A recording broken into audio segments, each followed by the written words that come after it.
Usborne Books does great fiction for all ages, but where I think they really shine is their nonfiction.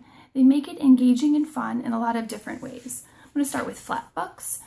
One of our new titles, What is Poop? All kids like to talk about poop, whether we want to hear it or not. This one has little flaps and talks about all different poop scenarios. Whale poop is pink. Who knew? The Peek Inside series is for 3 up. It's great to have nonfiction be for little people.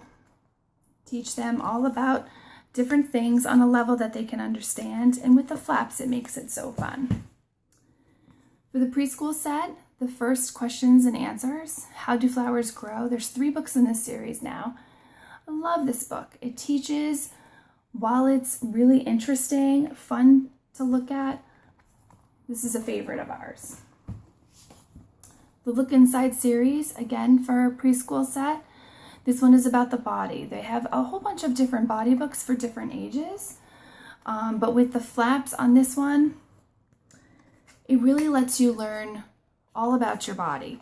And it's great to have this on hand. When something comes up, you can say, you know what, let's pull out the body book and see what's going on. Lift the flap numbers. There's 4 in this series, I think. There's shapes, numbers, opposites, and colors. It's a great way for the early preschooler to learn with flaps. It's engaging, there's counting, the art is really on their level too. These books are great to have on hand to teach your kids some new concepts. The last flap book is the See Inside series. This is for 7+, so it gets a little bit more in depth. Definitely more text, higher level learning, but still with the flaps, it really is engaging, and it reinforces things they might already know or need to, learn a little bit more of. I really like this one. The weather and climate really brings up some interesting conversation topics. Start with science. What's below? Not just flaps, but some pop-ups. So fun. This one, so much of books is what's above the ground. This one is what's below. Just as much fascinating things underneath the surface. Super cute, a really, really cool addition to nonfiction. We also have activity books, search and find books. This is the picture puzzle series. There's a few books in here, 5 or 6 different options. There's also 1001 Things to Spot, which is another search and find book. So fun, colorful art, and you can make this as hard or as easy as you want depending on the age of your kid. The Wipe Clean series has really flourished. There's a whole lot of different options now.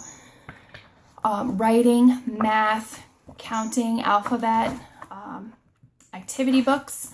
It comes with a dry erase marker, which is right on the front. We've taken that off. And it's reusable. You can keep wiping it off over and over again. So this is a great thing to have on hand too. Great for the preschool set. They also do great activity books.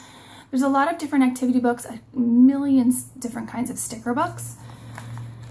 This activity book, it's for travel, and it's so great. It's like a great thing to have on hand when you're in the airport or in the car. If your kid doesn't get car sick, mine do. Lots of different things to do. There's also a little kid's version of this, which is great. And they have maze books. This is the big maze book. Really cool, different art, lots of different things to do. This one has like little variations too, like there's some instruction level to it. So it's not just following a maze, there's some thinking to it as well. There's also a little kid's version to this, which is more simple. Coding for Beginners. This is a great book. It really introduces a concept that your kid may not be introduced to yet. Gets them on the computer, seeing the effects of what they're doing. It's a great intro book. I have a bunch of teachers who teach computers in the school system, and they love it, which makes me feel better about it too. My 7-year-old loved it. Also, another spiral book. This is my first story writing book.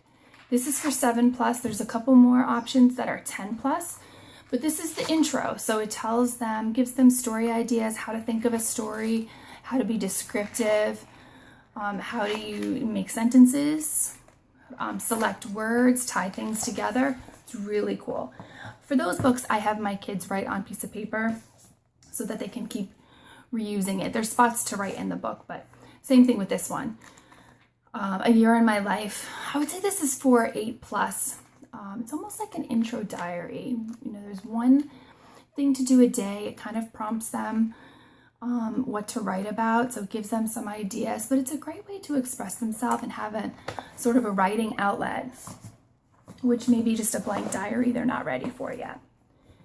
Reference books. This also starts early. Our World, there's nature, food, how things grow in this series. This is a great book. Again, reference books are so great to have on hand. So if something comes up, you're watching TV, subject matter comes up, it's like, oh, well, let's go look about that. Let's go look that up in one of our books. How rivers flow. What's in the ocean? And it asks them really engaging questions, which helps the parent try to, think of things to say, questions to ask, point things out that you might not notice. So these reference books are great. I just got this one. I'm kind of excited about it. Wild Places. This is mountains, jungles, and deserts. And it really goes through where these climates are, what's in them, what kind of animals are in there, what it's like for the people to visit, the animals. I really thought this book was cool, and it would be a great book for any kid who has an interest in that or just wants to learn something new. Children's Encyclopedia. This is in my top 5 Usborne books. I love it. I would say it's for 6+, kindergarten and older.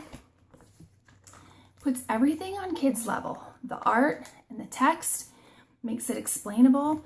Again, if something comes up, you can say, you know what, let's look that up in the encyclopedia, and you have something on hand.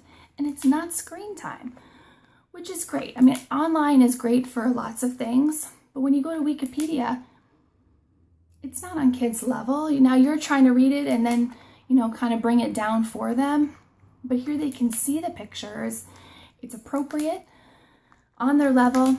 Such a great reference to have on hand. The great thing about this book too, and there's a bunch of reference books that have it, is these codes. If you download an app, you can scan the code here, and it'll take you to a video or some online reference that's been pre-screened to be appropriate for kids.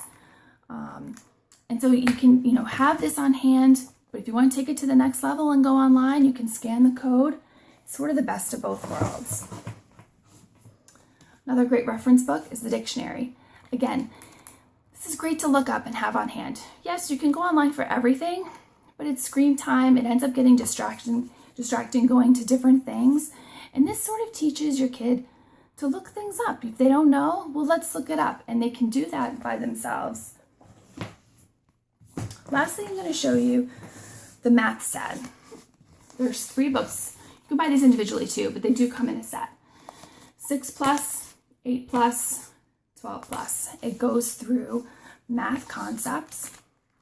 Starts off very simple, counting, showing different numbers, and goes right through, gets harder and harder. This book I was really happy about. It lets me know what kind of topics to bring up with my children. But I think as these books get harder, it's going to help me help them too, because I don't remember a lot of these detailed math concepts. So I think this is a great reference to have. Math is so important.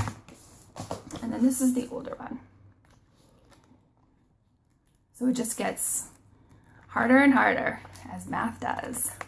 So I hope this gives you some great ideas for Usborne nonfiction. There's so much to offer. They make it so fun and engaging for kids, and it makes learning fun, which is priceless. Thanks so much for watching.